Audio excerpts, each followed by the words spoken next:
বিসমিল্লাহির রহমানির রহিম। সুপ্রিয় দর্শক এবং আমার স্নেহের শিক্ষার্থীবৃন্দ, আসসালামু আলাইকুম। আজকে আমরা জেনে নেব ম্যাথ ফোবিয়া কী। ম্যাথ ফোবিয়া হলো গণিত ভীতি বা গণিতকে নিয়ে এক ধরনের উদ্বেগ।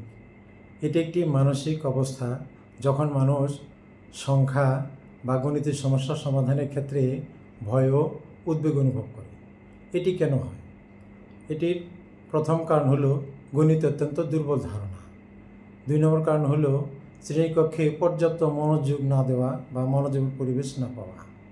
3 নম্বর কারণ হলো গণিতের নিয়ম, সূত্র বা অনুসিদ্ধান্তগুলো না শেখা।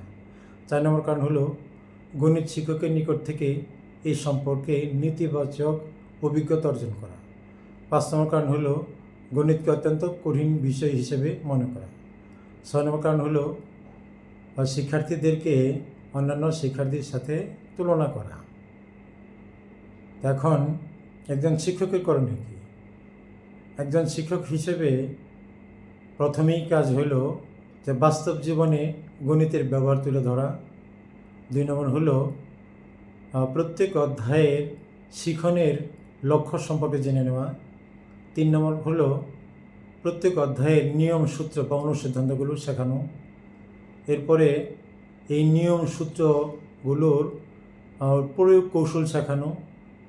এরপরে কোনো সমস্যার সমাধান সরাসরি না করে দিয়ে শিক্ষার্থীদেরকে সমস্যার সমাধানে উদ্বুদ্ধ করা এবং কোনো জায়গায় যদি তারা না বুঝে বা থেমে যায় তাহলে সেই জায়গায় বুঝিয়ে দেওয়া এবং শিক্ষার্থীদেরকে প্রতিদিন গণিত অনুশীলনের অভ্যাস গড়ে তুলতে সাহায্য করা।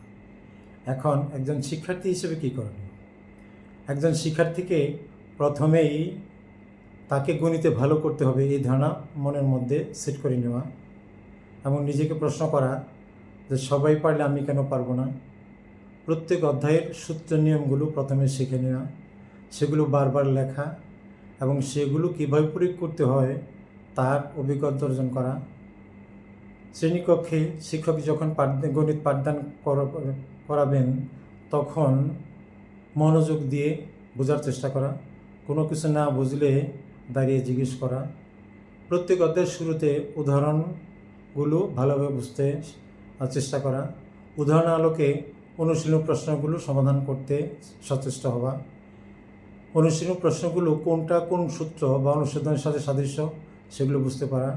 প্রয়োজনে সূত্র অনুসিদ্ধান্তগুলো পাশে লিখে সেই অনুযায়ী সমাধানে অভ্যস্ত হওয়া এবং সবচেয়ে বড় যে দায়িত্বটা হলো, কর্তব্যটা হলো যে গণিত প্রতিদিন নিয়মিত অনুশীলন করা।